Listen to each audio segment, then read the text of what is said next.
Invito a que la sociedad civil tenía no solamente el derecho, sino el deber de participar, y ese día decidimos reactivar un grupo para estudiar Bogotá. Definitivamente creemos que la sociedad civil debe debe tomar un paso hacia adelante y participar de una manera muy activa. Nos preocupa muchísimo el distanciamiento con la actual administración. Hemos tenido dificultades para establecer diálogo con la actual administración. Voy a comentar una anécdota que no es un reclamo, pero es sintomática. Nuestro presidente es constructor y decidió hacer un acercamiento con la Secretaría de Planeación Distrital y llegamos más o menos 15 miembros del foro, juiciosamente a las 7, a las 8:40 de la mañana y era una reunión para acercarnos con la administración. En una ciudad como Bogotá es entendible que alguien pueda llegar a hora 40 tarde, pero nos sentimos excepcionalmente distantes de la actual administración y nos preocupa porque nos duele muchísimo Bogotá y tenemos muchas ideas y muchos proyectos y mucho que aportar a Bogotá y creemos que el empresariado debería estar cerca y mantenerse en diálogo con la administración distrital. Nos reunimos en un grupo y empezamos a estudiar el tema. Vemos en la campaña, y quizás un poquito influido por mí, que me dedico al tema de headhunting, vemos un proceso de selección. Estamos en un proceso de selección y en un momento dado propusimos un enfoque científico al proceso de selección. Está clarísimo, tenemos varios candidatos y los bogotanos tenemos que elegir de aquí al 20 y tanto de octubre quién va a ser el próximo líder de Bogotá. Luego salió el tema de que Bogotá necesitaba gerente, nos pusimos a estudiar y quizás Fernando nos hizo un gran aporte y llegamos a la conclusión de que más que gerente, Bogotá necesita un CEO, hicimos cuál es la diferencia. El gerente la gerencia es el arte de hacer suceder las cosas, el CEO tiene que ver con liderazgo y representación corporativa. Y nos sorprendió que Fernando nos recordó, el presupuesto de Bogotá son 17 billones de pesos, el metro vale más o menos lo mismo, o sea que un metro vale el presupuesto de un año. La empresa de energía 7.000 empleados, la empresa de teléfonos 13.000, la empresa de acueducto de alcantarillado 5.000, el IDU, el Sistema Integrado de Transporte, la salud 22 hospitales, el solo hospital Simón Bolívar creo que tiene 30.000 empleados. En educación estamos hablando de 700 colegios, 32.000 profesores. En aseo, en alumbrado, 13 secretarías. Y si no, necesitamos algo un poquito más que un gerente. Necesitamos ver una Bogotá corporativa en mente, que es el distrito que se nos está creciendo a unos tamaños y a unas dimensiones impresionantes. Necesitamos un cambio. Jaime Castro nos dijo, no se les olvide la política, ¿no? La política es fundamental. Hay una política local. Nosotros tenemos aquí un miembro, el doctor Mauricio Molano, ha tomado la decisión de lanzarse al Consejo. Y en nuestras aproximaciones a Bogotá, alguien nos dijo, oiga, ustedes no crean que es solamente el alcalde el que gobierna, el Consejo. Han entendido los concejales y la relación del CEO con su junta directiva, fundamental ese aspecto. Nos acercamos a la misión de observación electoral y nos habló de la agenda de Bogotá y que nosotros deberíamos proponer una agenda de Bogotá. Somos miembros de Connect, hemos tenido muy buenos acercamientos con Pro Bogotá.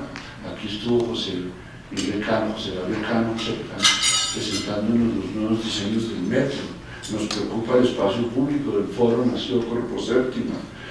Creemos que hemos perdido espacio en cultura ciudadana, en competitividad. Bueno, el panorama es amplísimo y a raíz de ese tema decidimos invitar a los candidatos. Bienvenida a la doctora Clara López. Yo creo que la doctora Clara López necesita presentación, a pesar de que tiene una hoja de vida impecable y tachable en materia académica. ella es economista y abogada, fue secretaria de gobierno, alcaldesa encargada o alcaldesa oficial, en este momento es presidente del Foro Democrático, el Foro de Presidentes la acoge. Bienvenida, tenemos mucho interés en oírla. Yo, conociendo el foro y el tamaño de la audiencia, creo que nos convendría una relación interactiva. La invito a que pase el podio, nos haga una presentación, si quieres después nos sentamos y pasamos el micrófono. Estoy seguro que habrá muchísimas preguntas. La idea, normalmente el foro se reúne a las 7, hoy vamos a comenzar a las 7:30, comenzamos, y la idea es estar acabando sobre las 9:30, media hora más de lo previsto.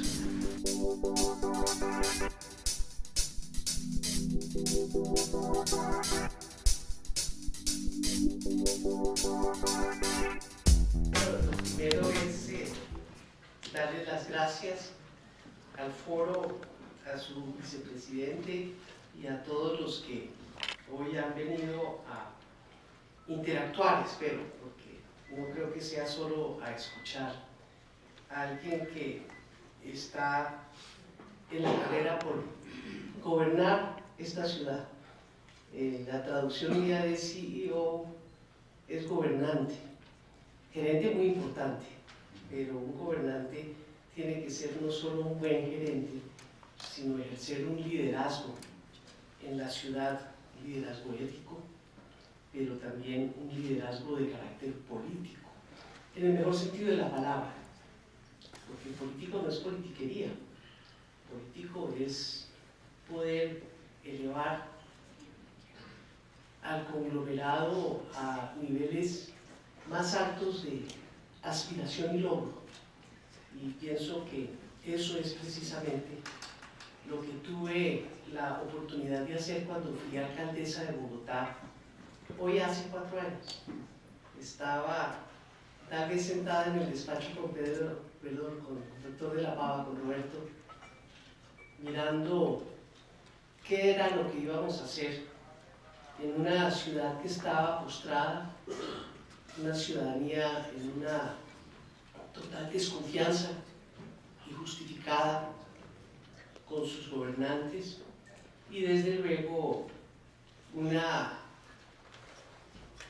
administración pública, un funcionariado que se compone de 30.000 funcionarios nombrados regularmente de carrera y 30.000 contratistas que tenían la autoestima por el piso porque habían recibido el golpe más fuerte, que era el retiro de su alcalde, en ese momento no por corrupción, sino por ineficiencia.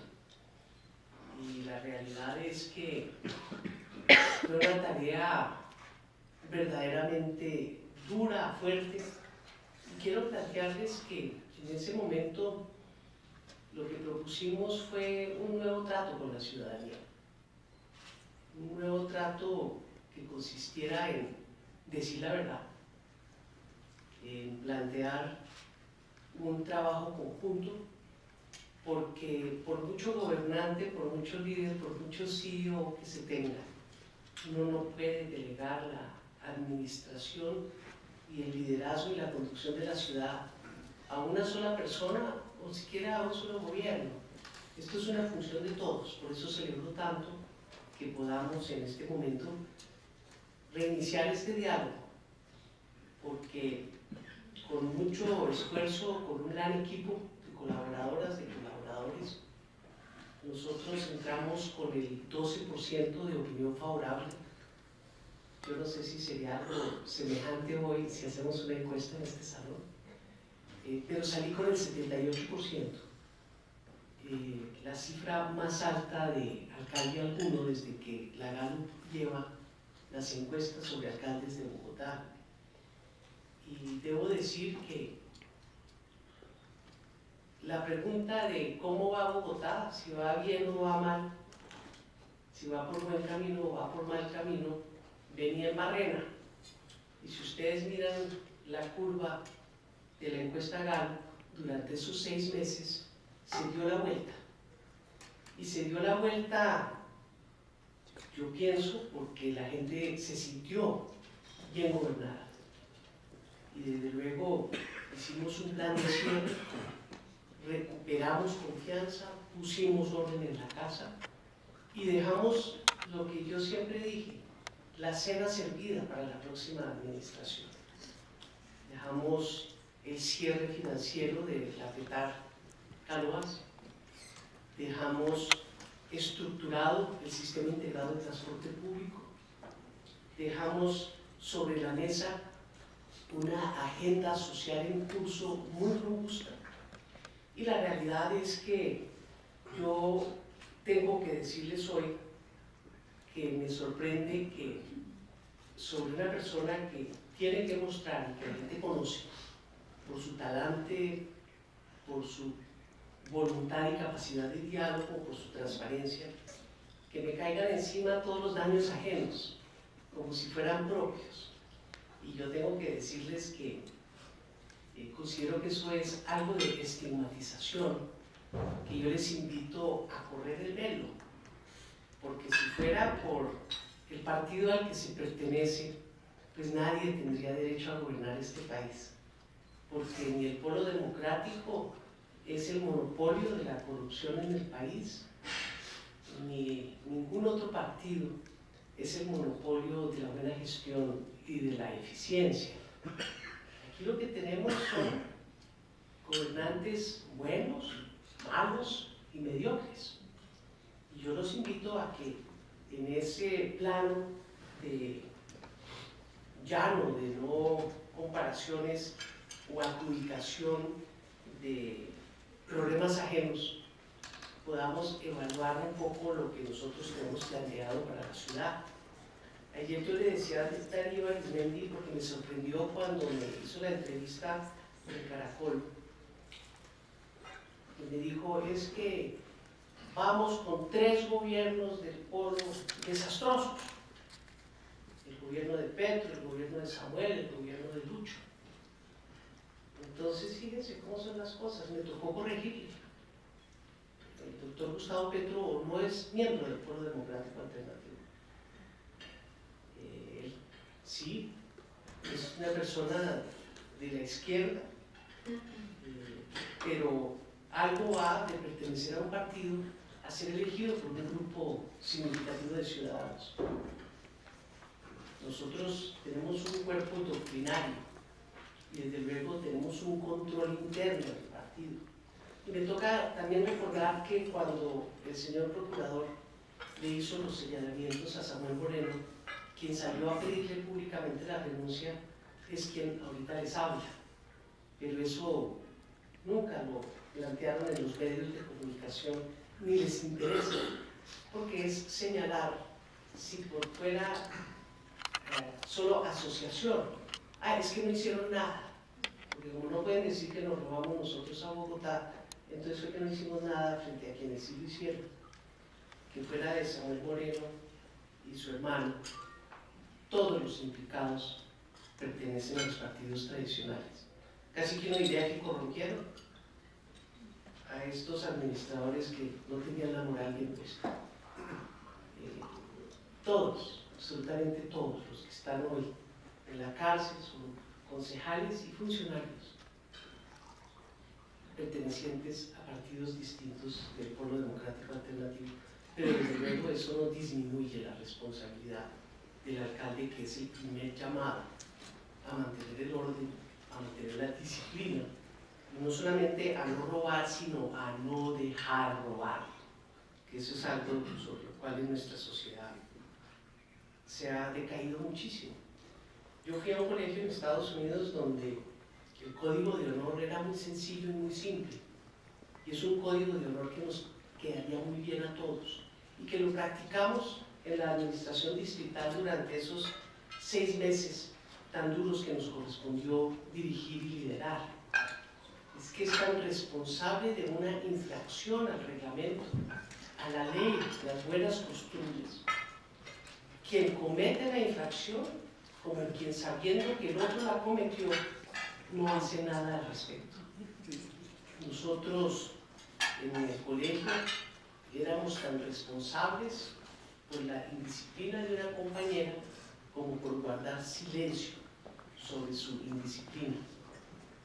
Y en la sociedad en general, cuando ya no estamos hablando de una disciplina colegial, sino estamos hablando de cómo vamos a mantener la cohesión en una sociedad donde la corrupción ha llegado al tuétano mismo de la sociedad, es reconocer que no es suficiente con ser nosotros mismos honestos, sino que tenemos una responsabilidad social y ciudadana de coayudar para que todos, absolutamente todos, tengan un buen comportamiento.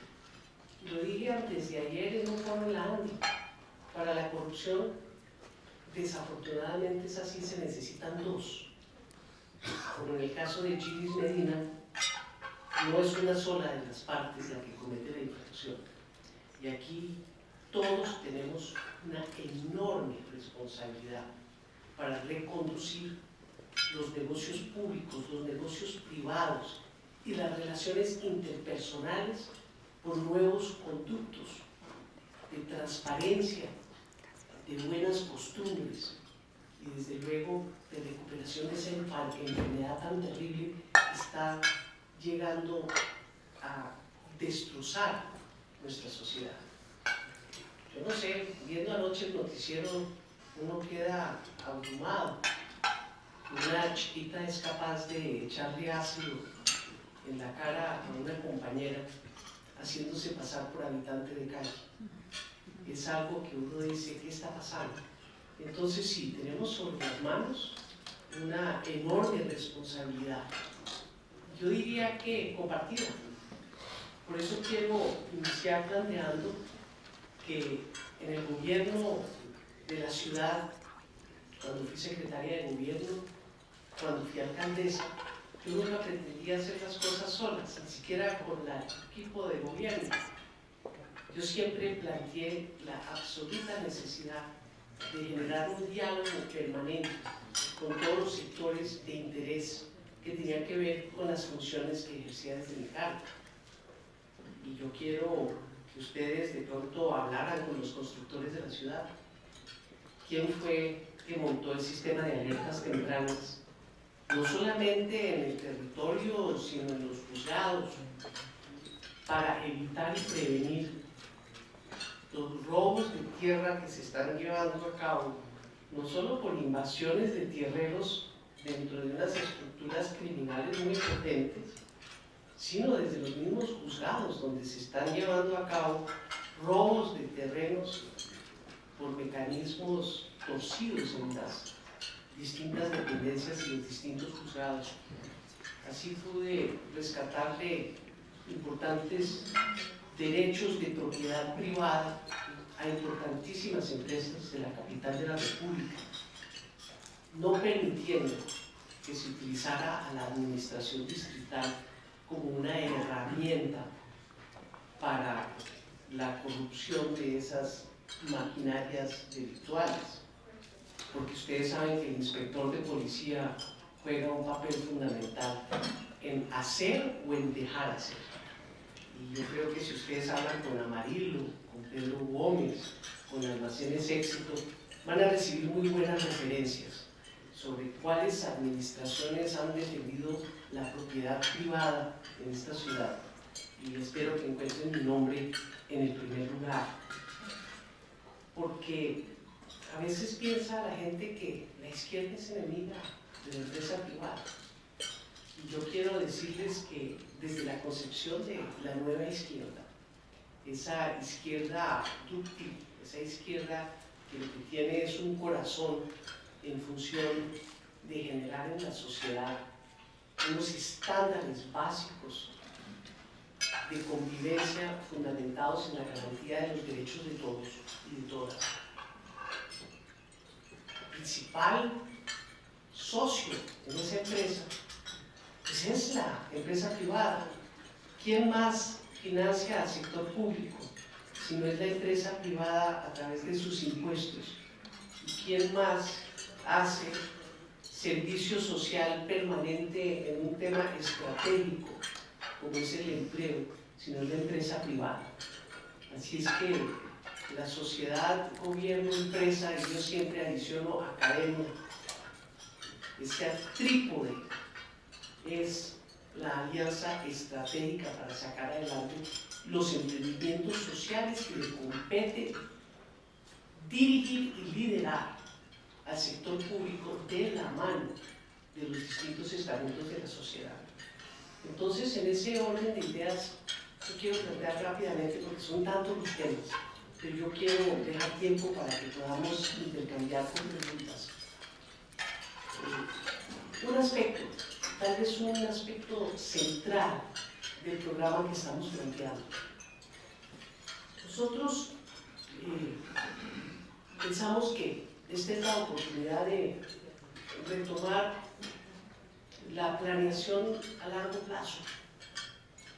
Aquí hubo durante 20 años la idea de que con el nuevo modelo del consenso de Washington, en el que el fundamentalismo del mercado se apropió de la sociedad y se empezó el marchitamiento del Estado, debilitándolo, que no se necesitaba política de fomento. Incluso un ministro de Estado llegó a decir que la mejor política industrial era no tener política industrial. Y eso mismo aplicaron para el campo. Entonces nosotros pensamos todo lo contrario. Nosotros pensamos que tiene que haber una política consciente de fomento, de reindustrialización de nuestra ciudad. Y creo que el gobierno nacional está empezando a devolver sus pasos y a retomar esa política esencial en los modelos de desarrollo económico anteriores a 1990. Y en ese orden de ideas nosotros hemos planteado que la política de desarrollo económico tiene que ser el eje estructurante de lo que denominamos la cuarta generación de la política social en la capital de la República. Y es la generación de oportunidades de emprendimiento, de trabajo y de empleo. Pero con una perspectiva de largo plazo que tenemos que empezar a construir desde hoy. Uno dice en el 2038 que se cumplen 500 años de la refundación de Bogotá. ¿Qué visión tenemos de nuestra ciudad? Yo creo que entre todos podemos construir una visión compartida. Algunos rasgos en los cuales estoy segura que coincidimos es que debemos transitar hacia una ciudad del conocimiento. Hoy, en el mundo globalizado, compiten las ciudades, las regiones, con una ciudad fuerte en su corazón y en el centro. Y todo el mundo compite en ese mercado internacional, pues en función de ventajas comparativas, pero también en función de un valor agregado que solamente viene de las nuevas tecnologías de la información, de las comunicaciones, de la innovación, de la ciencia y de la tecnología. Ese es el empleo del presente y del futuro hacia el cual tiene que apuntar nuestra ciudad, porque es un empleo de mayor gama, digámoslo, de media y alta gama, en una sociedad que hoy se debate en una informalidad inaceptable, de salarios tan bajos que esa es el ancla que tiene la política social en la capital de la República. Durante los últimos 15 años, Bogotá ha recibido mal contados 600.000 personas desplazadas forzosamente por el conflicto armado, que han llegado a la ciudad con una mano adelante y otra atrás, en la más absoluta indigencia, en condiciones de terrible vulnerabilidad. Eso es una ciudad del tamaño de Bucaramanga. En ese mismo espacio de tiempo, Bogotá redujo la pobreza del 30% al 7% de las familias. Mirando las encuestas multipropósito que realiza el DANE, de las cuales sale esta estadística, hemos avanzado en lo que podríamos llamar el salario social, que es el que provee el gobierno: salud, educación, alimentación cuidado de los chiquitos, cuidado de las madres gestantes. Hemos avanzado, me sorprende que así lo muestre la estadística del ANE en vivienda.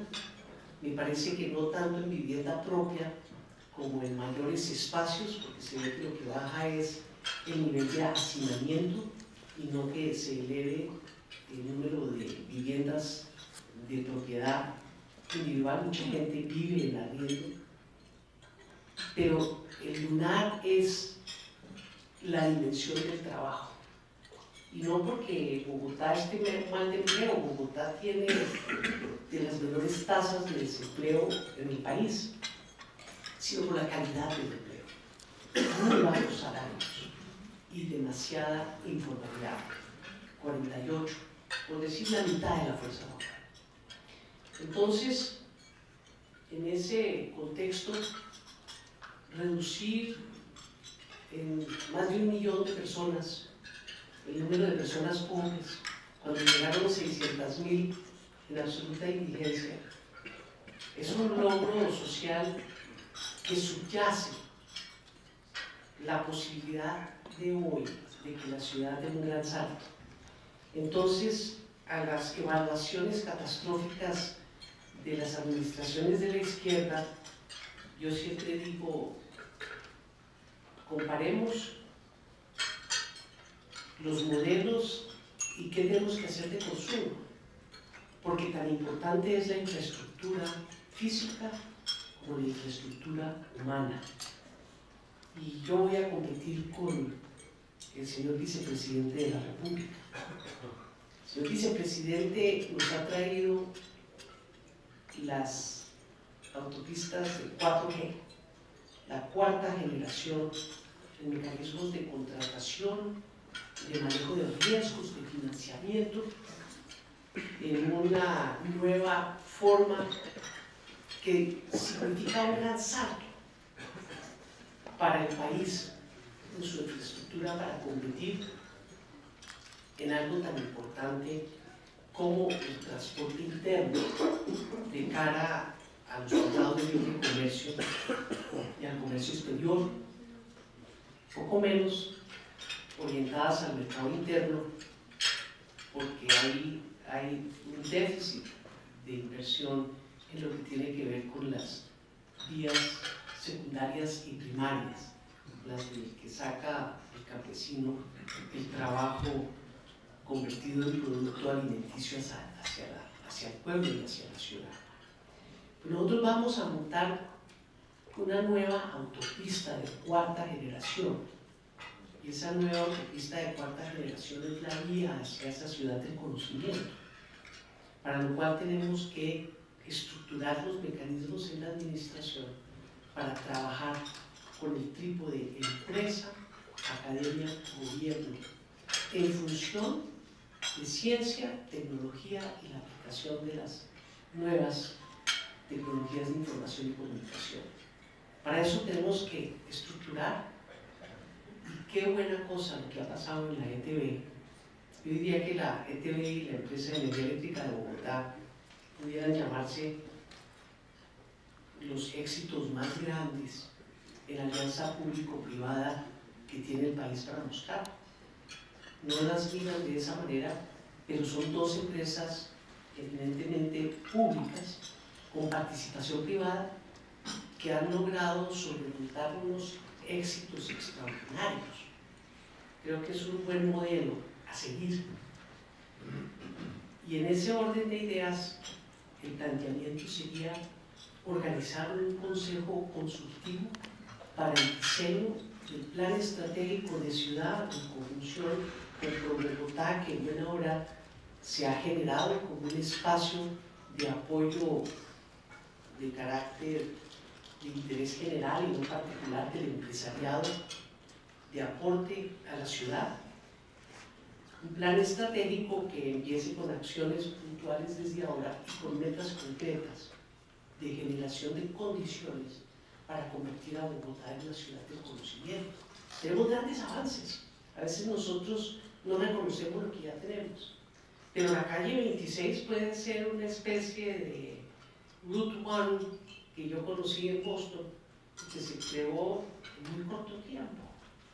Fíjense, ahí está la fábrica de tejidos, el laboratorio de tejidos de la Secretaría de Salud. Es uno de los avances científicos más avanzados del continente. Ya están haciendo orejas para implantar. Está todo ese corredor, aquí está la gerente presidenta de la NOCA, está el Parque Tecnológico de la Universidad Nacional, ahí se está generando ese gran anillo de innovación con Innovo, con la Feria Internacional. Nosotros tenemos que, a partir de eso y con una buena estructuración de ciudad, partiendo desde el ordenamiento territorial y el uso del suelo, a las políticas de fomento, a la incorporación de empresa, gobierno, academia, estructurar la posibilidad real de articulación con el sistema educativo distrital para generar las bases de una industria sin chimeneas que nos va a dar el valor agregado con oportunidades de emprendimiento, de trabajo y de empleo de alta gama para esos 370.000 jóvenes que hoy en la capital de la República ni estudian ni trabajan. Nos quejamos de la inseguridad, pero la inseguridad tiene mucho que ver con ese fenómeno social al cual no le hemos dado la atención debida. Entonces, tenemos que estructurar conjuntamente un plan de largo plazo, pero acciones de carácter inmediato. Y por ejemplo, en los colegios distritales podemos montar, para el que ya hay una demanda en el mercado, unos laboratorios rápidos para que estos muchachos de noveno, décimo, 11 tengan el conocimiento y la capacidad de alimentar todas esas gamas de trabajos que ya pagan más del salario mínimo. Y no es para técnicos siquiera, sino gente entrenada en todas las labores que alimentan las tecnologías de la información y de las comunicaciones. Pero eso para arrancar, tenemos que proyectar. Y yo creo que si nos ponemos metas, en 4 años, de pronto no habremos creado los 370.000 empleos. Pero ¿qué tal si nos proponemos generar 150.000 empleos de calidad? Empleos no, empleos y oportunidades de emprendimiento, porque esto no puede ser solo con empleo, todo lo contrario, tenemos que incentivar desde el aula las calidades que solo ustedes saben infundir, de tomar riesgos y de generar oportunidades de empresa, pero con apoyo tanto de la empresa como del gobierno. ¿Qué tal que las empresas aquí todas, entiendo que son 180, cada una adoptara un colegio distrital, no para gastar plata, sino para hacer un voluntariado, para generar unos proyectos internos que interesen, capturen el interés de estos jóvenes que a los 16 años nos abandonan el sistema de educación porque nos están reclutando para otro tipo de empresa que no les sirve a la sociedad. Y ustedes saben que es cierto que se está generando casi que como una forma de empleo, pertenecer a una banda de barrio que es contratada por una empresa criminal de altísima sofisticación dedicada a la microextorsión, al microtráfico y a toda suerte de actividades delincuenciales. Entonces, pues no me quiero alargar, quiero invitarlos a que hagamos esto de la mano. Yo tengo el convencimiento que lo que necesita hoy Bogotá no es un gobierno ideologizado, sino un partnership, una alianza, algo que nos permita a todos los sectores. Y yo sé que el empresariado lo que está primando y está tomando una fuerza enorme desde hace ya varios años es un enorme sentido de responsabilidad social empresarial que no ha encontrado los cauces para que se arme la sinergia entre esa voluntad, esos recursos y esa capacidad y lo que se puede armar con academia y Estado como socios en esos emprendimientos. Mi invitación es a eso y a decirles que la excelencia se encuentra en todas partes. Lo que tenemos es que tenerla siempre como método de hacer las cosas. Para mí no sirve nada menos que perfecto y tenemos que aspirar a eso, no solamente en una cirugía de altísima tecnología, sino en la delicadísima tarea de gobernar. Muchísimas gracias. Yo quisiera hacerle una pregunta, y es, cuando uno mira el panorama de Latinoamérica con todos, la mayoría de los países gobernados por la izquierda, llenos de desastres y de escándalos, vemos la situación de Bogotá, que está postrada, la situación de los gobiernos, lo quisiera que usted forma parte de esta administración. Es una familia que tiene tradición en esos días. ¿Usted no cree que el pueblo, la izquierda, tienen que pagar el costo político de lo que ha pasado? Yo pienso que si el mismo tratamiento se le hubiesen dado a otros partidos que han tenido casos tan y más graves de corrupción, este sería un mejor país. Yo, por ejemplo, lo digo con mucho respeto y mucho cuidado, pero yo fui la denunciante de la parapolítica en la Corte Suprema de Justicia. Y no crea que no se requería valor civil para ir a declarar donde había unos camajanes mirando a ver uno qué era lo que decía. Y yo dije algo muy sensato. El señor Mancuso dijo que en el Congreso habían elegido 35% de sus integrantes, estos grupos paramilitares, a sangre y fuego. Y yo lo que le pido a la Corte Suprema de Justicia es que nos diga quiénes son, quiénes sí y quiénes no, porque un país no puede vivir bajo la incertidumbre de que son todos. Hay que saber cuáles son.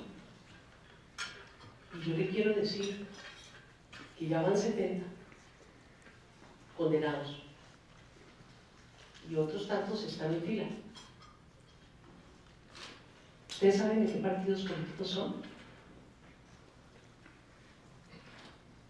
O un magistrado que protagonizó en el más alto y sagrado recinto de la democracia, la Corte Constitucional, un escándalo de corrupción. Yo pregunté el otro día en la Universidad de Rosario que si sabían a qué partido pertenecía. 2 estudiantes sabían. Pero todo el mundo sabe que el pueblo se robó a Bogotá.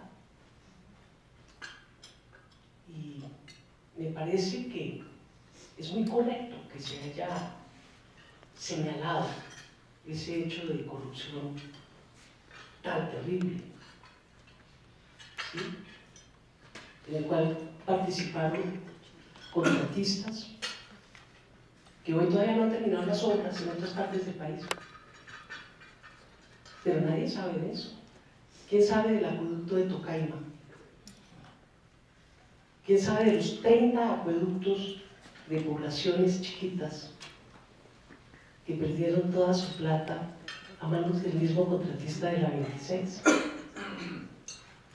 ¿O quién sabe de lo que pasó con las placas, con esas operaciones financieras de la bolsa, con todos los acueductos, con todos los planes de agua de Colombia? Y usted sabe que el agua no potable, el agua contaminada, puede ser la primera causa de mortalidad infantil en Colombia. Entonces, yo creo que aquí hay, y se lo digo con el mayor respeto a todos ustedes, porque el que no lo dice lo piensa, ¿sí? Que aquí lo que hay es que a toda mecha, ¿sí? Impedir que Clara López sea alcaldesa porque ella pertenece al partido de izquierda. Y la verdad es que ahí hay una doble moral. Porque no es porque el partido de izquierda o Clara López sea corrupto, es porque es la oportunidad de que sigamos gobernando los mismos como siempre. Y este país tiene que cambiar. Tiene que cambiar. Y personas como yo representamos esa transformación que necesita Colombia. Que se cometen errores, todos los gobiernos cometen errores. Pero lo que yo nunca he escuchado es qué pasó en estupefacientes, quiénes son, y qué pasó en las denuncias que están en todos los procesos con condenas. Voy a decir algo muy feo, terrible, pero la revista Semana publicó hace 15 días una entrevista con un señor Hasbun, un empresario de la costa, y dice que le entregó a la fiscalía una lista de 400 empresarios que los invitaron a ellos a formar los grupos paramilitares para limpiar la zona de los sindicatos. Y yo estuve presente recogiendo los cadáveres en la hacienda de Landuras y La Negra en el año 1988. Y yo pensaba que eso era obra de unas bandas criminales desarmadas, pero descubrir 30 años o 20 años después que detrás de eso había plata de empresarios. Doble moral es lo que tenemos en nuestro país. Y nosotros tenemos y hemos pagado un costo político muy grande por haber escogido mal un candidato en una consulta popular abierta. Pero aquí tienen que pagar todos por igual, porque si no huele a pura persecución política. Doctora Clara, quería, digamos, retomar 3 elementos que me parecen centrales de su presentación. Una es capacidad de gobierno y gestión, otra es visión de largo plazo, y la tercera es cómo lograr ser una ciudad competitiva con innovación y ciencia y tecnología. En esos 3, la pregunta que uno tiene, y en su caso particular, es la primera: ¿cómo lograr realmente un equipo de gobierno que tenga esa capacidad de gestión? A veces uno siente en las alcaldías que el alcalde está ahí arriba, pero lo que pasa en la mitad, en la nata de la mitad, no mueve la ciudad. Ese es como un primer punto: cómo va a formar su equipo de gobierno. La segunda es cómo lograr una ciudad realmente competitiva con unas trabas en el desarrollo propio de la ciudad, en el tema de movilidad.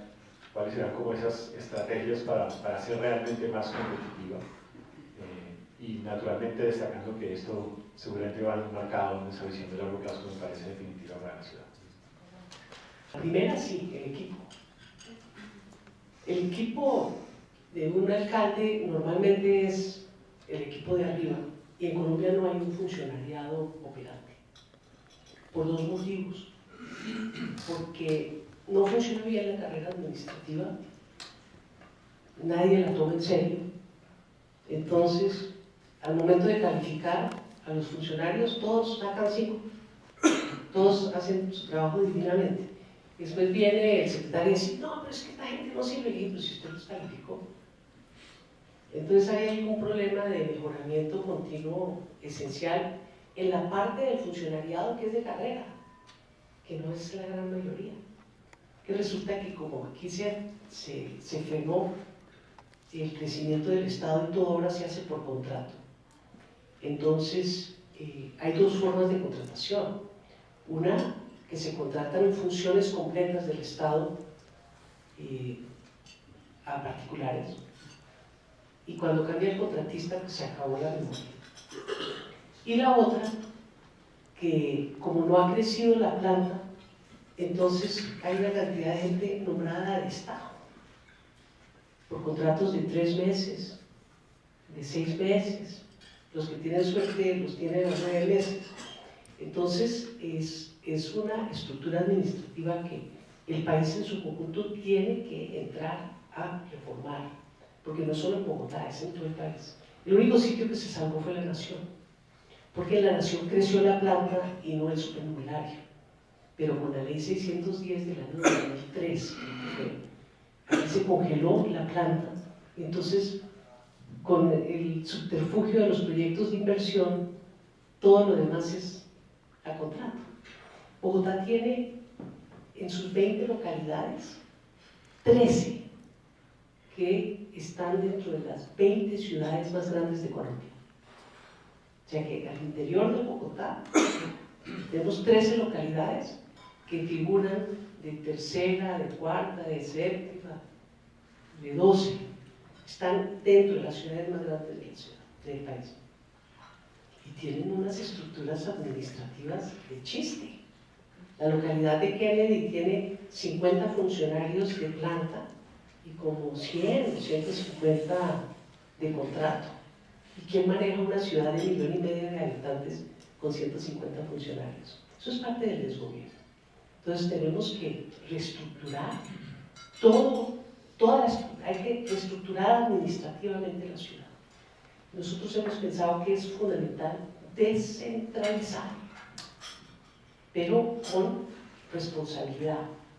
Hay que descentralizar y asignar adecuadamente funciones para que lo que se tenga que hacer en la localidad, o sea, en la ciudad, lo hagan las alcaldías locales dentro de parámetros de estándares y de auditoría e interventoría de parte de la administración central, para que la administración central se ocupe de lo que le corresponde, que es la proyección de largo plazo, el lineamiento de políticas.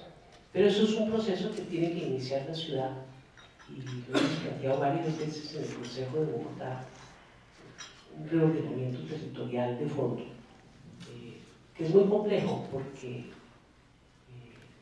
no ha llegado en los últimos tiempos, yo creo que desde Jaime Castro, no ha llegado a la ciudad quien le meta el diente a algo tan difícil que es una reforma que afecta a todos los estamentos. Entonces es una reforma que se tiene que hacer con mucha gobernabilidad, y eso no lo hace un gobierno con el 30% de los votos. Eso lo tiene que hacer un gobierno con una gran alianza ciudadana, que es la que estamos tratando de formar. Y le quiero decir que uno tiene que gobernar no con los copartidarios, sino con los mejores. Y yo aspiro a hacerlo.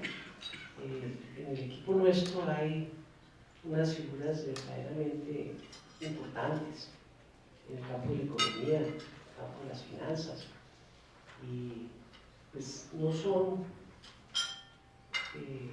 personas que uno vaya a decir de qué partidos son, pero son de todos los partidos. Yo tengo un equipo de 200 personas trabajando en el programa, y es un equipo programático muy abierto y con gente muy seria.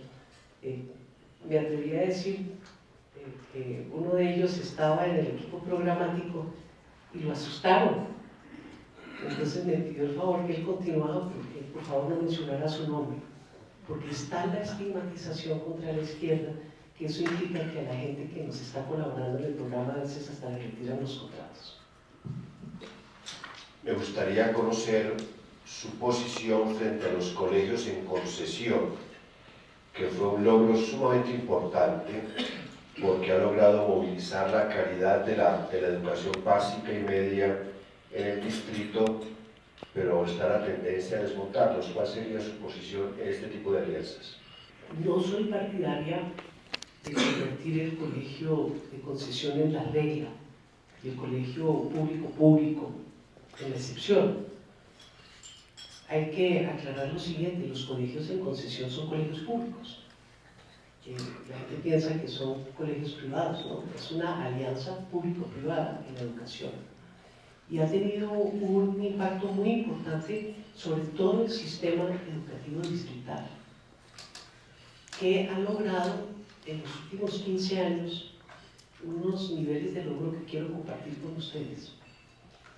En el año 2004, cuando llegó Lucho Garzón, el 7%, apenas el 7% de los colegios públicos del distrito estaban en los niveles superior o más del ICFES. 4 años más tarde, eso había elevado al 17%. 4 años más tarde, estaban en el 58%, me refiero al 2008, y hoy ya están bordeando el 70%. Ha habido un paulatino esfuerzo en la ciudad que tuvo que ver primero con la construcción de las instalaciones. Se construyeron 65 megacolegios, 268 más fueron totalmente reconstruidos y reforzados antisísmicamente. Se implantó en la ciudad el programa de alimentación escolar. Quiero aclarar que cuando llegó el gobierno de Lucho había un programa de alimentación escolar, pero repartían palitos con olor a queso. Se hizo un esfuerzo muy grande de generación de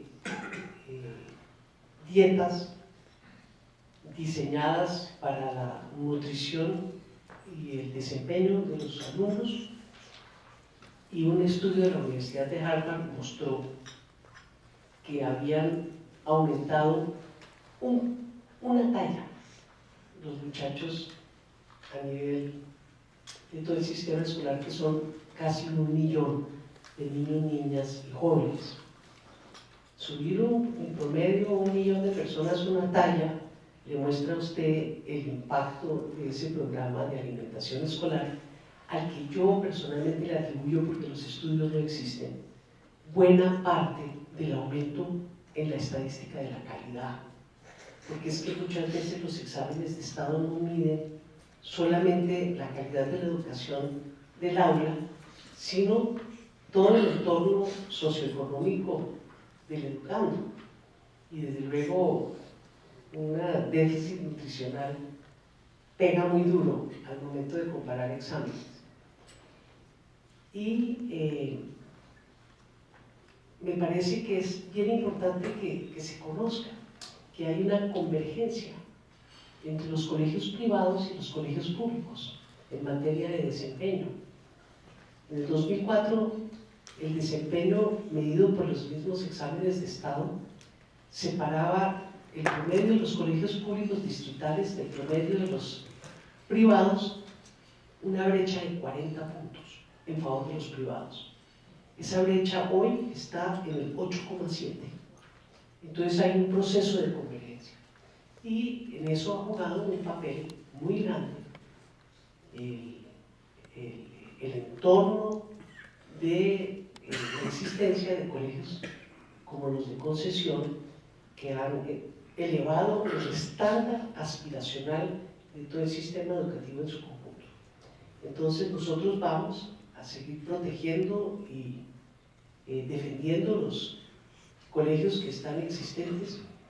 Inclusive cerraron unos que pensamos reabrir, pero no vamos a ampliar esa cobertura, porque pensamos que la educación es un bien público, como el agua, y tiene que llegar de la misma calidad a todos los hogares. Usted aquí en el estrato 6 de Chapinero recibe agua potable de calidad del acueducto, pero esa misma agua la están recibiendo en el último barrio de Boston. Así tiene que ser la educación pública. En sus ya intervenciones usted ha señalado o ha tocado tangencialmente el tema de la contratación. Los inspiradores de la norma han señalado que la licitación pública es el formato por definición, por preferencia. Y en los últimos años ha venido creciendo la participación se nota el relieve de la contratación directa, al punto que estamos en el 54% de la contratación se hace, vulgarmente le llaman a dedo, que es sin el concurso y sin la convocatoria pública, sino sencillamente por contratación directa. Yo soy un fan de la contratación y he monitoreado Bogotá, y Bogotá es un fenómeno, y es que repunta en los niveles de contratación directa, es decir, que los proyectos de contratación en su minoría no salen a concurso. ¿Usted qué opina de eso? ¿Qué piensa usted hacer con eso? Porque sí o sí la contratación hace parte del ecosistema de la corrupción. es un elemento que no hay que dejar por fuera y usted lo ha tocado sensiblemente. Entonces, quisiera conocer de fondo usted qué piensa hacer, piensa cambiar esa tendencia y de alguna manera una cosa es lo que usted piensa y otra cosa es lo que se termina ejecutando, lo que ya llaman esa nata media. Entonces, me gustaría que nos ilustrara. Me he dedicado a la auditoría y al control de gestión. Ese fue mi trabajo durante largos años.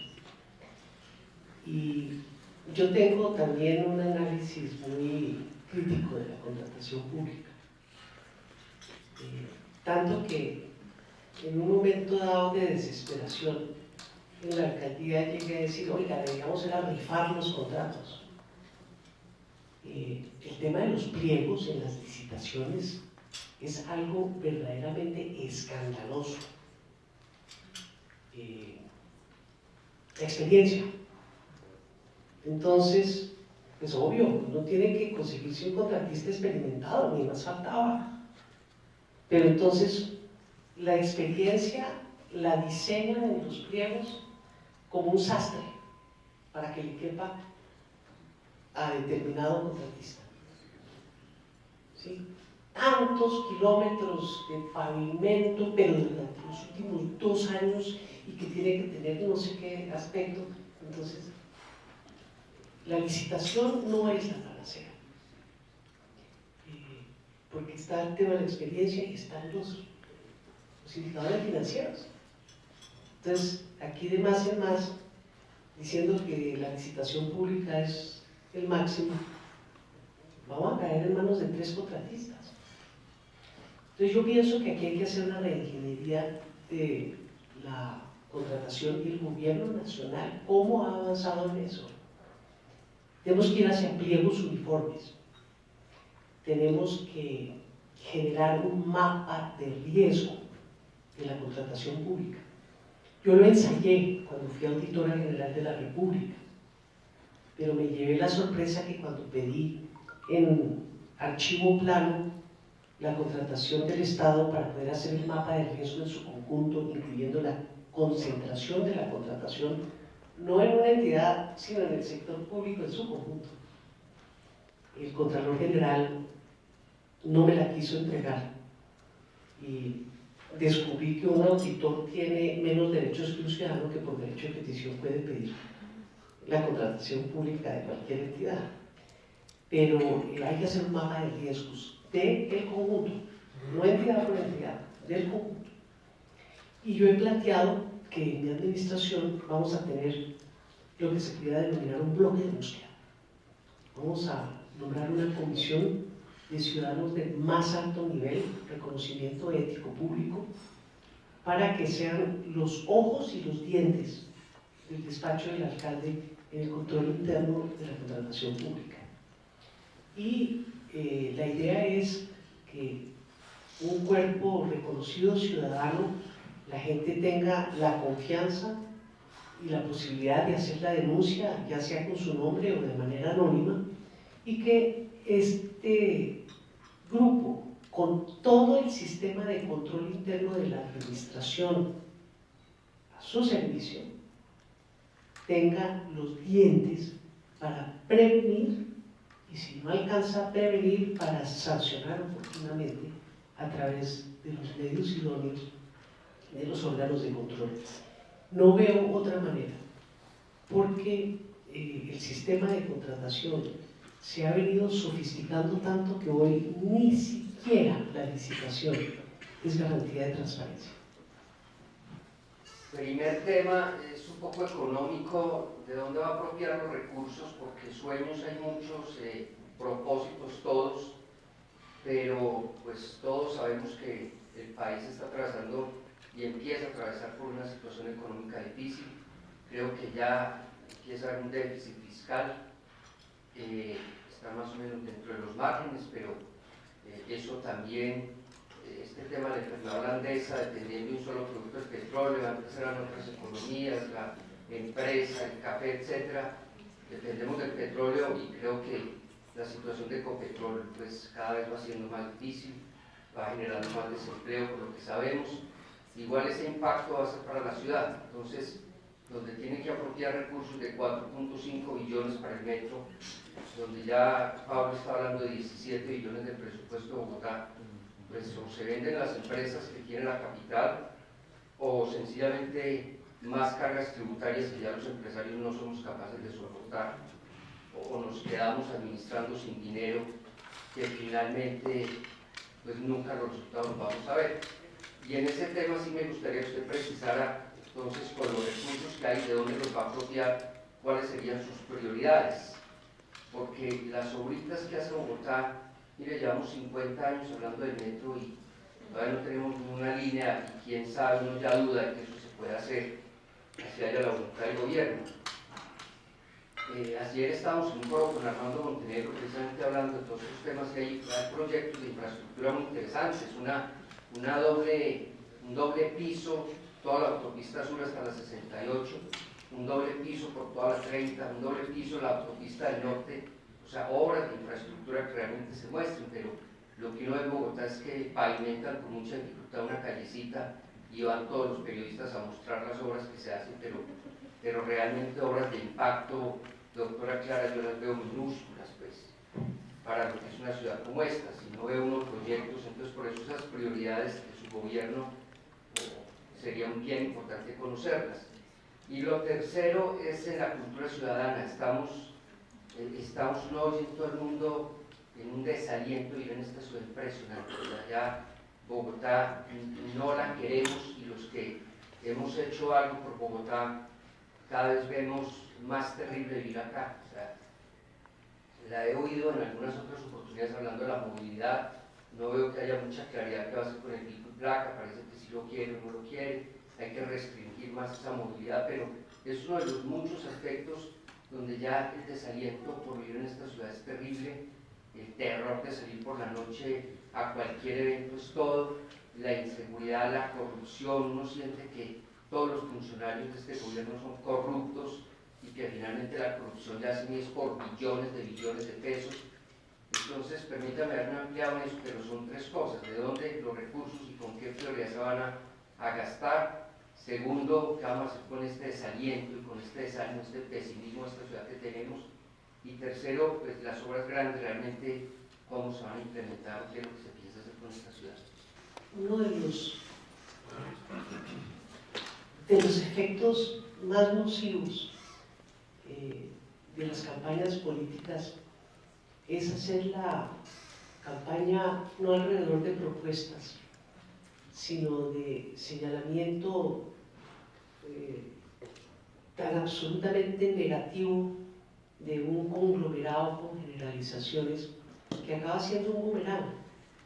Yo entiendo que hay que criticarle a la administración Petro su falta de gestión, su improvisación, pero de ahí a que toda la ciudad esté en una apocalipsis como la que describe todo el mundo alimentando ese pesimismo, me parece contraproducente. Que todos tenemos que poner de nuestra parte. Fíjese usted, esa imagen apocalíptica que es la ciudad más insegura del mundo, con la peor movilidad del mundo, que aquí lo atracan a uno, que uno no puede andar en el trancón, le genera a la gente, a los que vivimos en Bogotá, un sentimiento de desesperanza total. Y para los negocios yo creo que es muy mal negocio estar uno publicitando a los cuatro vientos que no vengan a Bogotá porque aquí los matan, cuando pues, tenemos una ciudad con unas dificultades de seguridad y de movilidad tremendas, pero no son las peores del mundo. Dentro de las 50 ciudades más inseguras del mundo no figura Bogotá. Figuran como 5 ciudades más de Colombia, pero no figura Bogotá. ¿Sí? Eso no quiere decir que no tengamos problemas de inseguridad. Lo que quiero decir es que uno mismo alimenta esa imagen apocalíptica que acaba cayéndole el techo encima. ¿De dónde vamos a sacar los recursos? Mire, yo tengo que hacer propaganda también. Bogotá tiene AAA en finanzas y grado de inversión. Tuvimos AAA en finanzas muchos años antes que el gobierno nacional obtuviera el grado de inversión. Y por eso no lo podía obtener Bogotá, porque si no lo tenía la nación, no lo podía tener la ciudad. Pero llevamos varias administraciones de excelente manejo fiscal en manos de excelentes funcionarios que han manejado la hacienda pública de la ciudad. Y el catastro de Bogotá es un ejemplo, no a nivel nacional, a nivel internacional. Usted sabe que hoy está actualizado el catastro y mañana también, ya estaba actualizado desde el 2011 que se terminó el programa. Se actualiza el catastro de manera automática con mecanismos, no ese antiguo visita predio por predio, sino con los mecanismos modernos que permiten, con el cambio de la morfología, hacer un trabajo verdaderamente encomiable. Entonces, la ciudad tiene sostenibilidad en sus finanzas gracias a un excelente manejo y a una excelente gestión en materia de modernización de tributos y de cobro. El lunar, el impuesto de industria y comercio. Creo que ahí tenemos que ver cómo hacemos que se pueda cobrar vía internet y tal vez de una manera más ágil. ¿Cuántas veces hay que pagarlo al año, Erika? 6 veces. Creo que se puede. Ahí hay un enorme espacio para mejoramiento y reducción de costos de los empresarios que tienen que gestionar ese tributo. Pero Bogotá está muy bien, ¿verdad? Y tiene uno de los más bajos índices de endeudamiento. Compárenos con la nación, nosotros somos unos, pues, con a él le gusta hablar bien, pero que el 10% es el ratio de endeudamiento. Eso es una cosa, porque nos veníamos preparando para el metro. Entonces el metro se puede financiar con el solo endeudamiento. Hay que cambiar las normas nacionales porque Bogotá se rige por la misma norma de semáforos que Caparapí. Pero Bogotá tiene cómo gestionar 4,5 billones de endeudamiento así. Pienso que no se debe hacer el metro solo con endeudamiento, porque no paga endeudar la ciudad tanto y disminuir su resiliencia frente al ciclo. Pero tenemos posibilidades en materia de valorización, posibilidades muy importantes en materia de gestión de operaciones urbanas, como la que se está haciendo en la 100 con séptima, que es un ejemplo de lo que puede ser una estación de metro. Entonces aquí hay fácilmente cómo hacer el metro. Lo que no hay fácilmente es cómo hacer con recursos públicos esas autopistas de segundo piso que usted menciona, que plantea el señor vicepresidente, que deben costar cada una 2-3 billones de pesos y que se pagan con peajes, con las APPs. A mí me invitaron a un foro muy interesante donde presentaron más de 20 APPs. Y yo creo que ahí hay de dónde escoger para hacer obras críticas de la ciudad. Lo que yo sí le tengo que decir es que es imposible que uno con responsabilidad las haga todas, porque eso tan bueno no da tanto. Eso de que uno pueda hacer obras por valor de 40 o 60 millones de pesos y que eso no le cuesta a la ciudad, entonces hagámoslas.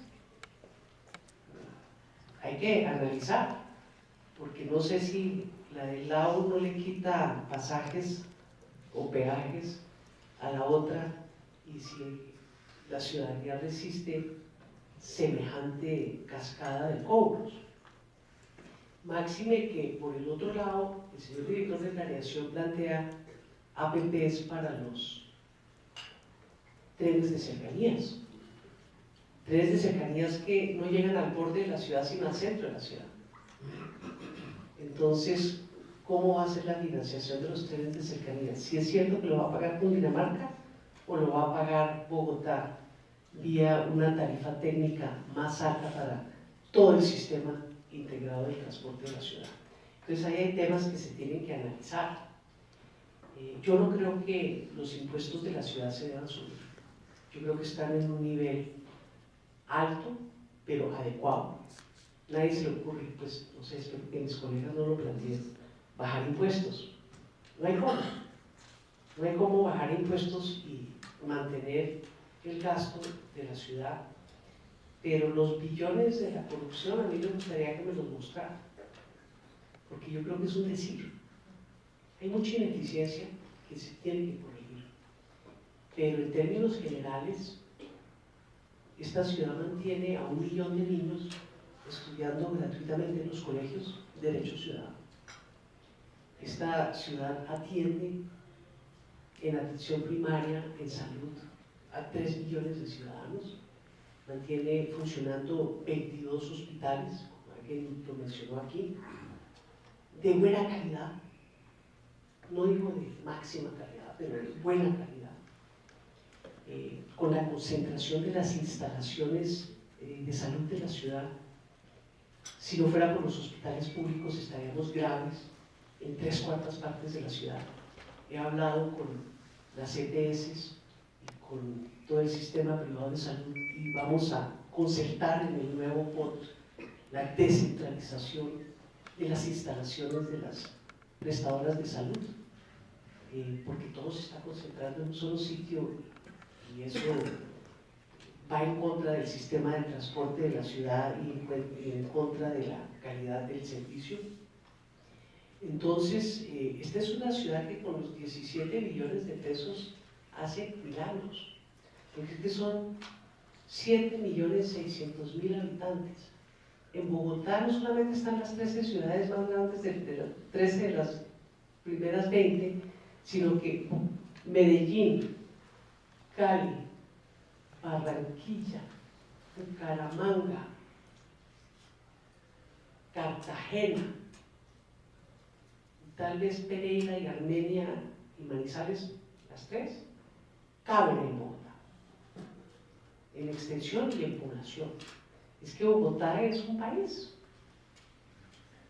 Todos los países de Centroamérica juntos son más pequeños que Bogotá. Paraguay, Uruguay y Bolivia tienen un PIB semejante al de Bogotá. Entonces, 17 billones de pesos, que es mucha plata, es poca para semejante extensión y semejante población. Entonces tenemos que ser muy creativos. Vamos a tener que hacer infraestructura con APPs, pero no toda la que se necesita, porque no creo que podamos cargarle tanto al ciudadano. Vamos a tener que ser muy imaginativos. Y yo pienso que la mejor manera de crear impuestos en Bogotá, que es la óptica del funcionario público, es generar empresa. Y a eso es a lo que nos estoy invitando. Tenemos que generar empresa para generar empleo e impuestos. No podemos ordeñar a los que están porque se nos van. Y los tenemos que cuidar y consentir con buenas normas, con buenas alianzas y con una diálogo y conversación permanente. Yo pienso que ese consejo consultivo empresarial, que sea el trípode administración, empresa, Estado, para la planeación estratégica, para el diseño de la política pública y para el espacio de diálogo e intercambio permanente, es una necesidad de esta ciudad. Y para nosotros el tema fundamental de nuestra industria es la seguridad. Bogotá tiene la mitad de los policías que se necesitan, pero los empresarios invertimos mucho más en seguridad, las empresas. Yo le diría que en nuestra compañía el 5% de las ventas se va a pagar seguridad privada para militares, porque hay 250.000 celadores y solamente 20.000 policías, y un sistema de policía y de seguridad pésimamente manejado. Petro ha sido un desastre y las dos administraciones anteriores igual. Lo que uno ve como ciudadano es que la izquierda ha estado preparada todo el tiempo para criticar y criticar y criticar, y cuando se ven en el poder no saben administrar, y entonces uno ve que pasan años y años y las obras, y no hay capacidad de gestión. Entonces uno ve que Petro se gasta. Tenemos los datos de Petro, no tengo los de Samuel Moreno. Ni los de Peñalosa ni los de Moco.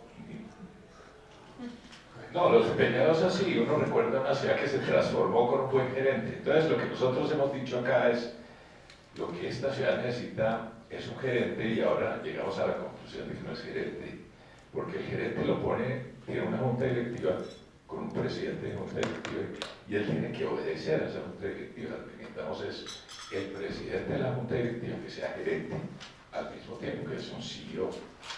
Entonces, y usted no lo ha explicado, y Bogotá es de una dimensión enorme, es una presidencia más importante que la de Uruguay.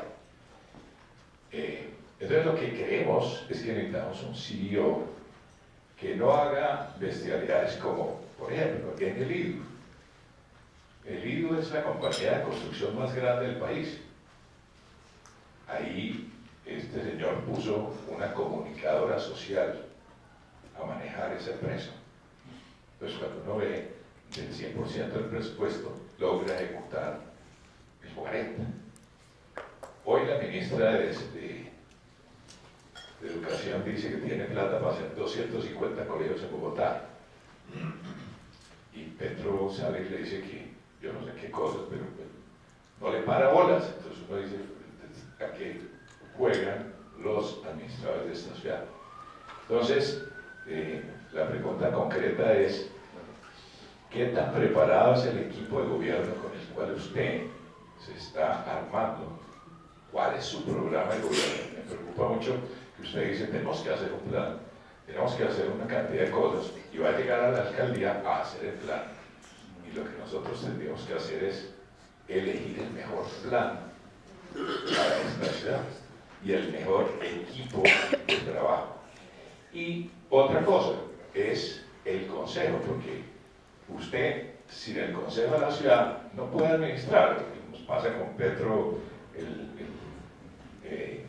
todas las cosas que ha llevado el consejo se las paralizan, entonces no hay capacidad de ejecución si usted no viene acompañada por un magnífico equipo de personas que van al consejo y un magnífico equipo de profesionales para manejar las 30 empresas a donde el alcalde tiene que nombrar las juntas directivas y los encargados de esas empresas. Entonces, me gustaría saber cuál es su planteamiento sobre estos temas y que no se nos quede el tema del metro. Todo tiempo pasado fue mejor. Pero aquí, todo tiempo pasado fue peor. Yo le digo lo de las cifras porque como ahora es la moda, porque Petro es mal administrador, y le quiero aclarar que yo no voté por Petro y que comparto sus mismas críticas. Las cifras, tanto de percepción de inseguridad como las duras de denuncia, eran mucho peores en esa época. Por eso es que cuando uno dice que es la ciudad más insegura, y yo le escucho al doctor Peñalosa rasgarse las vestiduras, pues yo no soy una persona de confrontación y me parece correcto. Pero yo busqué en Bogotá cómo vamos, la cifra de percepción de inseguridad, porque como esa es la cifra que se está moviendo ahora, 48% hoy. O sea, la mitad de la ciudad se siente muy insegura. Esa misma cifra en el gobierno del doctor Peñalosa estaba en el 58%. Lo que pasa es que ya nos olvidamos. Y yo sí pienso... Por eso. No, un desastre no, porque ha bajado la tasa de homicidio del 32 al 13 o 14, a la mitad. Entonces, no, perdón, al 17. Pues es que hay más gente. Por ejemplo, aquí hay una cosa rarísima que pasó en el Transmilenio, que en un año se aumentó en 200% el número de atracos, como si hubiese un plan detrás. Pero lo que le quiero decir es que, bueno, cada cual escoge la estadística. Bogotá hoy es menos insegura, objetivamente hablando, de lo que era hace 20 años. Pero pues es un desastre de inseguridad. Eso por decir que la incapacidad de la izquierda para hacer la seguridad, no, pues la incapacidad de todo el mundo. Porque es que la seguridad tiene muchas perspectivas y causas y muchos tratamientos. Si nosotros nos dedicamos solamente al bolillo, no vamos a poder resolver el problema de la seguridad. Bogotá no tiene 20.000 policías, tiene 18.000, 3.000 de ellos son bachilleres, tiene 15.000, de esos 15.000, pónganlos en 3 turnos. No, esto es un desastre. Pero entonces, ¿quién es el jefe de la policía de Bogotá? El alcalde. No, es el jefe de policía. El jefe de la policía es el general Palomino, que es un empleado del presidente de la República. ¿Qué es el jefe de policía? Y yo sí que fui buen jefe de policía. Yo reuní semanalmente el Consejo de Seguridad de la ciudad, en la que tienen asiento Cámara de Comercio, todas las entidades, Fiscalía, Inteligencia, Policía, Ejército, alrededor de temas para abordar un problema de fondo, es que la criminalidad migra. Entonces, Bogotá tiene una excelente estadística, referenciada, seguir el delito. Pero usted tiene que hacer el día a día, impulsando a la policía, impulsando a la fiscalía, impulsando a toda la institucionalidad en función de metas específicas y de imaginación. Entonces, Petro como que no volvió a reunir el Consejo de Seguridad. Me contaron en la Cámara de Comercio que no lo reúnen o que no los invitan. ¿No? Hay que estar todos, porque este tema es muy delicado y hay que hacer alianzas. Hacíamos unas alianzas con el sector financiero, por ejemplo, para el fleteo, extraordinarias, muy efectivas. Entonces, el tema es, hay que contextualizar las cosas. Usted me dice el metro. Yo estoy de acuerdo que el doctor Peñalosa hizo Transmilenio y seguramente gerenció muy bien, pero mire, le cuento una cosa. Cuando él hizo el Transmilenio se tenía que hacer el metro. Tenía el acuerdo y la plata del gobierno nacional y la privatización de la mitad de la empresa de energía eléctrica de Bogotá. Y optaron por una solución que se sabía que se agotaba en 10 años. Ahí está. Y todavía nos faltan 6 o 7 años para tener metro. Yo no sé cómo vamos a manejar el colapso del eje oriental de la ciudad, donde la demanda de viajes supera con creces la oferta posible. Entonces, yo digo que gerenciar no solamente ponerse una meta y cumplirla, es saber escoger la meta. Y la realidad es que ahí no hemos tenido puntos floridos y hay que reconstruir la Caracas y la autopista, porque quedaron mal hechas. Y ese es otro de los problemas graves de fondo. Entonces, ¿cómo vamos a hacer? Nosotros tenemos la posibilidad real de estructurar un gran equipo de gobierno. Nosotros nos está apoyando un sector profesional muy importante de todos los partidos. pienso que esa experiencia tan importante que tuvimos en la ETB y en la empresa de energía eléctrica de Bogotá se debe a la presencia de empresarios muy connotados en nuestra junta directiva, que yo los voy a volver a llevar. Esas empresas hay que manejarlas con un muy importante sentido de lo público, y lo público se tiene que redefinir como son esas empresas eficientes, son unas tacitas de plata. Pues la empresa de energía eléctrica de Bogotá compite internacionalmente y ventajosamente. Entonces, el cuento de que lo público no funciona, no funciona si se maneja mal. Una empresa privada se quiebra si se maneja mal. Eso, habas se cuecen en todas partes. Entonces sí tenemos que escoger los equipos. Esa es la función fundamental de un gobernante. Uno no gobierna directamente, uno escoge ya un equipo. Y yo tengo muy buen récord donde he pasado. Le invito a que mire cómo fue la Contraloría de Bogotá con el Contralor y cuáles fueron sus resultados, la Auditoría General de la República.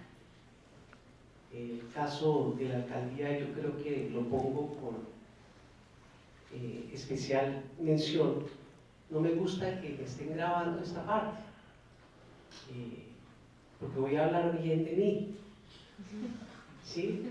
Pero a mí me sorprendió incluso que terceras personas me propusieron para el premio de liderazgo de la revista Semana, con la participación de ese importante programa de la Universidad de los Andes. Yo no me presenté, me presentaron y me premiaron. Entonces yo pienso que cuando uno tiene una hoja de vida de servicios, pues la lógica indicaría, eso haría un buen CEO, miraría la hoja de servicios de esa persona, no la del vecino. Doctora Clara, una pregunta. Se ha oído mencionar de que si se firma la paz en Cuba, la FARC se reintegrarían a la política y que su política es hacer un pacto con el Polo, integrarse al Polo, y que ya habían hablado contigo a ese respecto, y con la condición de que le financiaran la campaña de la alcaldía actualmente, para poder compartir ellos poder en caso de que hubiera triunfo de la campaña. ¿En qué va eso y hasta dónde va esa cooperación? Esa sí no la había escuchado yo. ¿Sí? Las FARC reingresarán a la vida civil y ellos formarán su agrupación política. Pero el Polo Democrático Alternativo no tiene relaciones con las FARC. Nosotros no tenemos relaciones con ningún grupo armado legal. Y quiero que miren la hoja de vida de todos nuestros congresistas, porque hasta los han acusado y los han absuelto absolutamente a todos. Lo que no ha pasado con los congresistas de otros partidos, que se ha comprobado que han hecho parte de grupos armados ilegales por la Corte Suprema de Justicia. Y la realidad es que, carambas, que me van a financiar la campaña, necesito ese dato, porque voy a meter hoy mismo la denuncia ante la Fiscalía. Yo tengo un plan 200, que estamos buscando 200 aportantes a mi campaña, para poder reunir, ojalá, lo más cercano posible al tope admitido de inversión en la campaña. Porque nosotros, como Polo, no tenemos grandes recursos, ni a nosotros, como usted habrá visto en este desayuno, nos financian los empresarios. Vamos a buscar las donaciones de manera democrática para buscar competir con quienes ya a esta altura de la campaña han invertido más que el tope admitido por la ley electoral. Uno cuando está en el sector público piensa que 4 años es mucho tiempo, pero cuando uno comienza a hablar y lo que se dice que lo importante es la visión de largo plazo y se ha tocado el tema de institucionalización y el equipo de gobierno, termina siendo que realmente 4 años se le pasan así y uno creyó que iba a alcanzar y no le va a alcanzar el tiempo. Y me parece que dentro de este mismo proceso hay que comenzar a pensar desde el primer día cuál va a ser el legado que uno va a dejar y cómo va a asegurar que las cosas que uno va haciendo queden hacia el futuro y esos planes que eventualmente adopte o lo que sea queden hacia adelante. Entonces, mi pregunta sería más también, digamos, como complementando lo que se preguntaba, el equipo de gobierno que va, o sea, el equipo con el que va a trabajar su gobierno, ¿qué piensa usted? ¿Qué se puede ir avanzando? ¿Qué cosas habría que cimentar en Bogotá para lograr esa visión de largo plazo que se pueda construir de manera conjunta? Lo fundamental hoy es cimentar una política de fomento y de desarrollo económico articulada a un programa integrado de inclusión juvenil. No que sea el desarrollo económico solo para la inclusión juvenil, sino que esos dos tienen que ir de la mano. Porque el objetivo nuestro es abrirle las compuertas de las oportunidades del empleo decente y del emprendimiento a los jóvenes de la capital de la República. Pienso que ese, si usted me pregunta, ¿cuál es el legado? Ese sería el legado, lo que yo llamo la cuarta generación de la política social en Bogotá. Un trabajador normal le mete al año más o menos 15 semanas de solo transporte. En movilidad, ¿qué se va a hacer con él? La economía es política, ni más ni menos que cómo se distribuyen los recursos en una sociedad. Y esas son decisiones últimamente de prioridad colectiva, y prioridad colectiva es decisión política. ¿Qué vamos a hacer con la movilidad? Se meten 15 semanas, pero meten también como el 20% de su bolsillo. Eso es inaceptable, eso es un costo enorme. Tenemos que entender que el tema de la movilidad es un tema de una complejidad tremenda. Y para descongestionar la ciudad no es tanto abrir nuevas vías.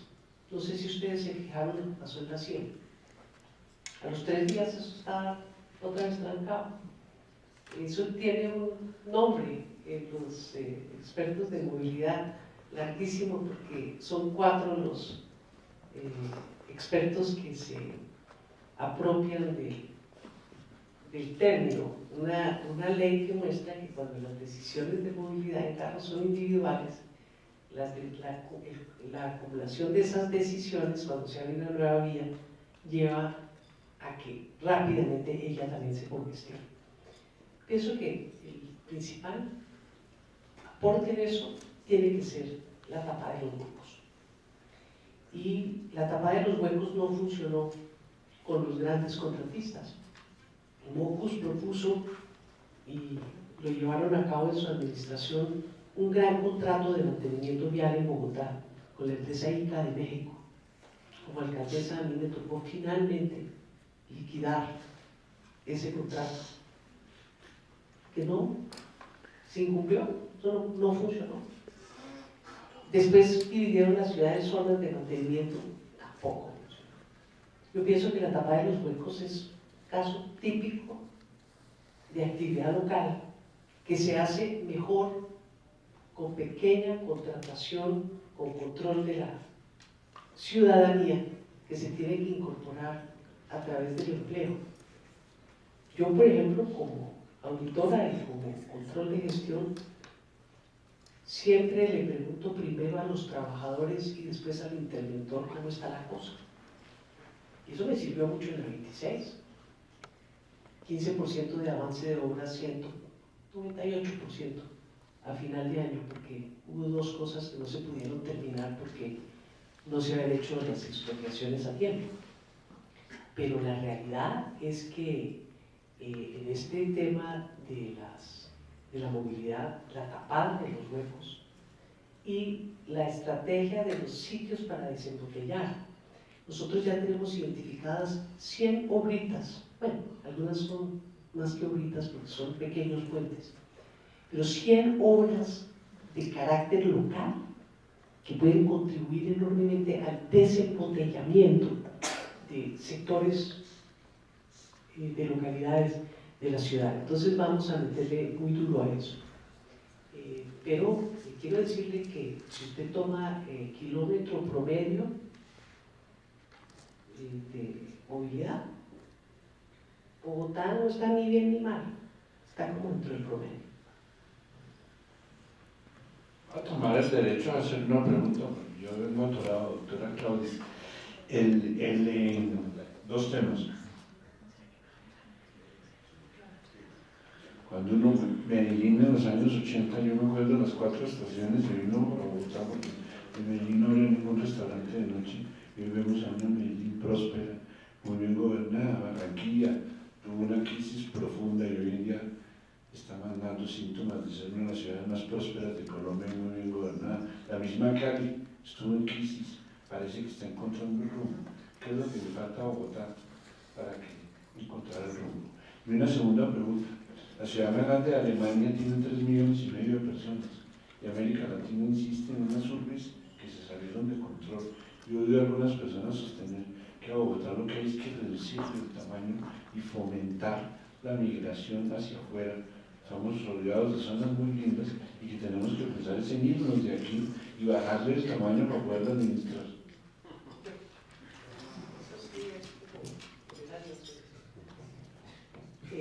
¿Qué necesita Bogotá? Yo creo que Bogotá necesita una alcaldesa que ponga orden.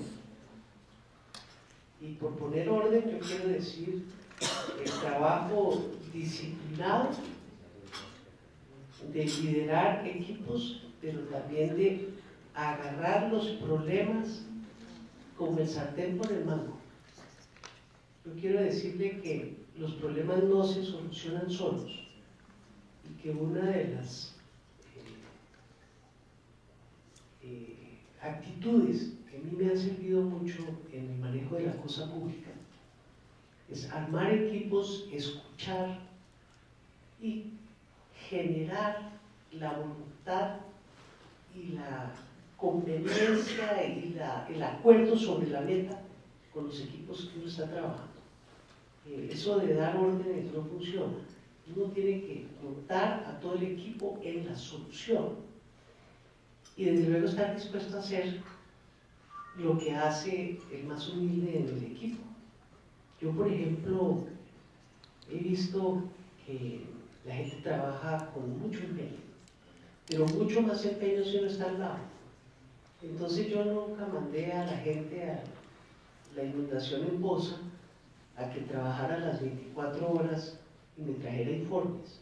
Yo fui a trabajar hombro a hombro con ellos las 24 horas, desde luego dirigiendo en el puesto de mando unificado las actividades y las acciones al lado de los expertos en manejo de crisis de esos tamaños. Entonces, yo creo que son estilos, y yo llamo, lo dicen los gringos, no tenemos una tradición, hands-on, es la única manera de abordar, poner orden en esta casa tan grande. Y se puede. Ya lo hice una vez, lo voy a hacer la segunda vez, póngale la fe. ¿Y el tamaño de Bogotá? No, el tamaño de Bogotá, perdóname. Ni siquiera los chinos. Los chinos que tienen tal vez el gobierno más centralizado, que para usted irse del campo a la ciudad necesita pasaporte. ¿Sí? Ni siquiera los chinos han logrado evitar la migración del campo a la ciudad. Porque, y especialmente en nuestro campo, la vida es como la describía Hobbes, sucia, violenta, denigrante. Entonces la gente, así llegue aquí, al sitio más pobre y más marginado de la ciudad, tiene una mejor vida de la que hoy tiene en el campo.